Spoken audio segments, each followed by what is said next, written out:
Hi my friends, it's Amina, and I am back again with another video. Now, usually I don't read from notes and I just kind of ad-lib and talk about whatever's on my mind.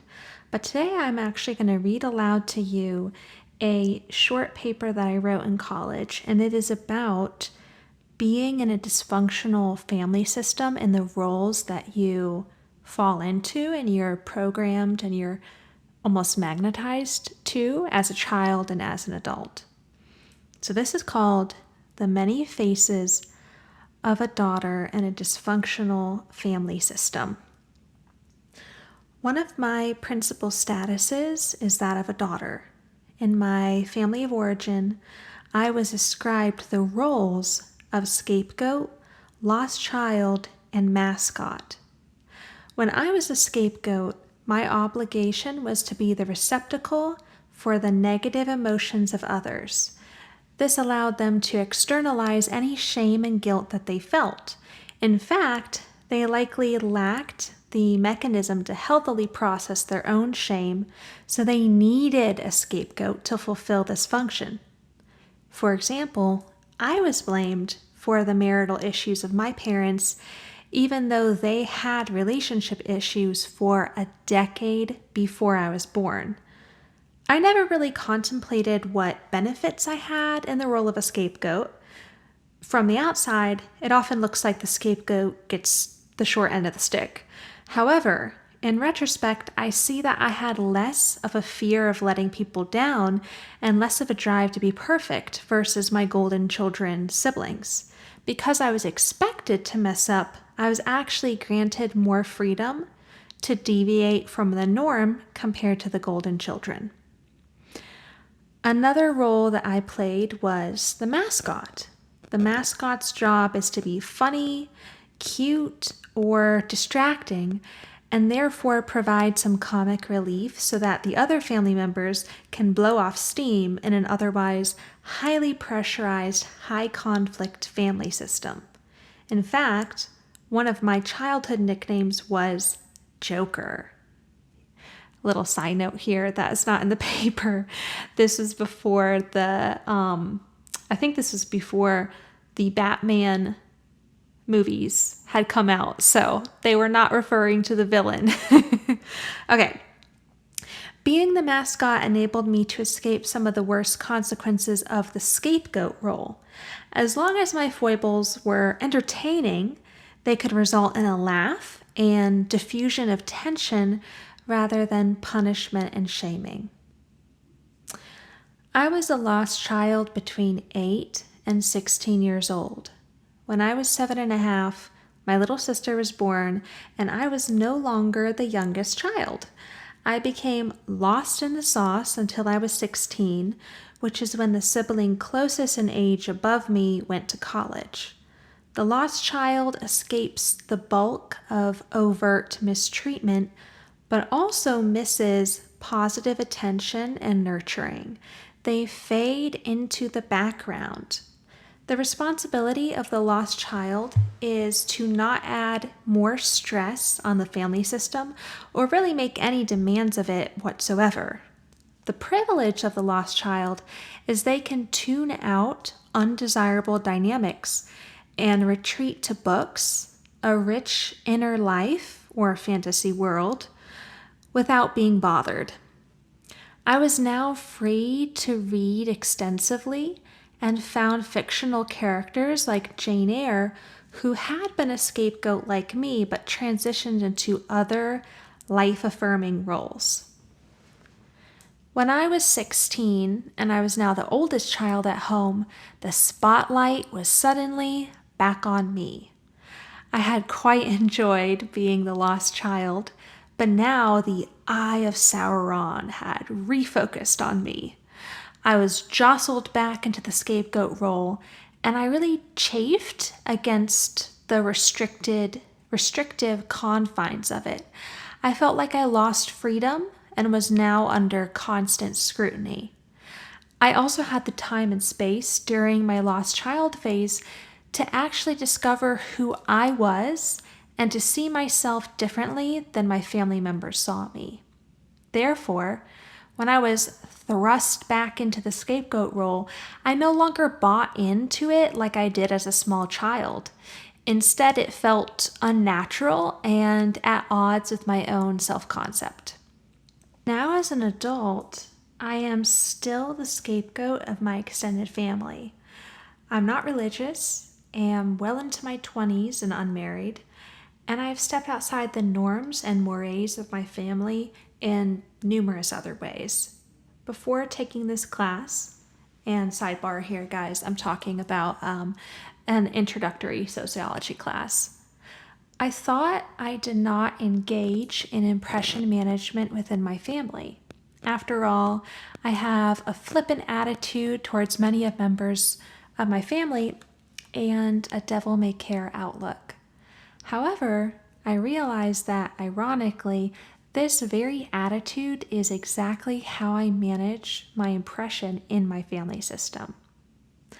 Outside of the family system, I have often played the roles of maverick, rebel, and lone wolf. Whether in my status as a student, an employee, an artist, or a girlfriend, I am someone who forges my own trail and is not afraid to sidestep convention. I do not feel a lot of role conflict outside of the family system. However, in the family system, I encounter a lot of situations where people test my independence and mental and emotional sovereignty. I encounter situations where people try to sprinkle in some disrespect to see if they can suck me back into an encore of the scapegoat role. For example, last Christmas, so this was a few years ago, my uncle called me an old maid. I quickly retorted by saying that at least I am not a home wrecker. Guys, this actually happened, which is crazy. But anyways, he had married a woman who had been married when they first started dating. In fact, he impregnated her while they were still legally married. Also, guys, if you want me to make a story time about this, I'm totally up for doing that. It's a really interesting, messed up story. But in the after effect, the way that my family talks about it, you can see there's a lot of misogyny, there's a lot of blame shifting and avoiding accountability. So it's a really interesting case study. But anyways, moving forward. The purpose of this statement was not merely to be petty. Adultery is a taboo in my extended family.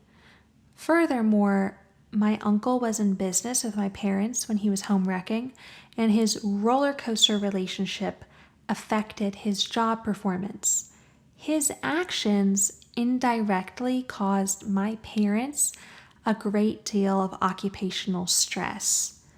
My retort reminded him and any observers that his guilt and shame for violating these social mores are his and not mine. For whatever reason, he was feeling ashamed about something and wanted to release that shame upon me by highlighting a status that he sees as undesirable, unmarried woman. Also, guys, another sidebar here. I think I was 25 when this happened, which is also crazy. So you can see how there's a lot of age shaming and misogyny and things of that nature there. But anyways, my actions in this situation showed my family that while they can see me as the scapegoat behind closed doors, I will not be accepting shame or humiliation in person. Sometimes I feel conflict between my ascribed role as a scapegoat and my achieved roles as rebel, maverick, etc. Mainly, I worry about the day when I decide that I've met my life partner and inevitably start bringing them to family functions. How will my partner react after observing me occupying such a different role? Will my family members influence my partner, resulting in my partner too seeing me as a scapegoat in my status as a girlfriend. While I, as an adult, have embodied roles that are more suited to me, I anticipate future role conflict as my family of origin struggles to accept my new roles. Okay, so that was a lot. I want to talk about a few of the things, the sociological concepts that I mentioned. And the first is this idea of role conflict. So in sociology, they talk about having conflict between roles. So your role as a daughter, your role as a friend, your role as a student, whatever. The demands of these different roles you can be torn apart kind of from them. So that's role conflict. And then there's role strain, which is when you have conflict within a role. So let's say you have a role as a daughter or a son and your parents are getting divorced. You may feel a lot of role strain because you have this desire for loyalty and closeness to your father and also loyalty and closeness to your mother. And if they're fighting, you can be pulled in two different directions in that role.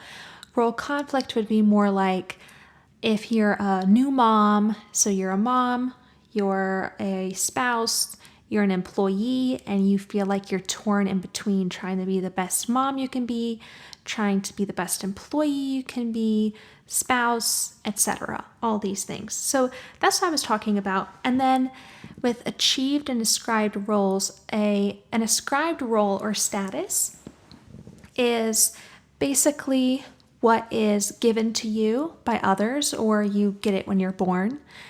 And something that's achieved is something that you earn or you get over time. So being a doctor is something you're not born as a doctor.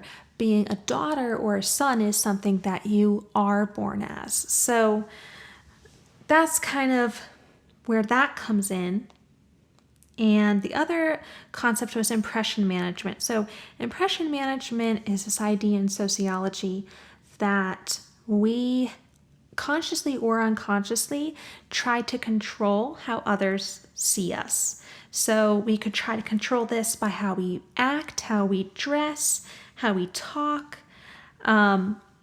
So there's a concept in sociology that you have a front stage and a backstage. So the front stage is where you manage your appearance and you are trying to manage the impression you have on others. And the backstage is where you are not in the public eye, you can chill out and you can essentially be who you really are without trying to worry about these things. So anyways, a few things in there. I think it's a really good exercise. This was for a class, but I highly encourage people to do this, to sit down and journal about the roles that have been given to you, the roles that you yourself have stepped into, and the conflict or strain either among those or within those, because sometimes we're acting out a script that we don't even know that we're acting out. We're given this character that oftentimes is not even who we are, and we're expected to play that role for these people. And then as we grow and as we change and we don't want to play that role anymore, sometimes a dysfunctional family or abusive family, they can't accept that you're different. They still are trying to put you in that role. So I highly encourage you guys to look into that. And yeah, I hope you enjoyed this little talk.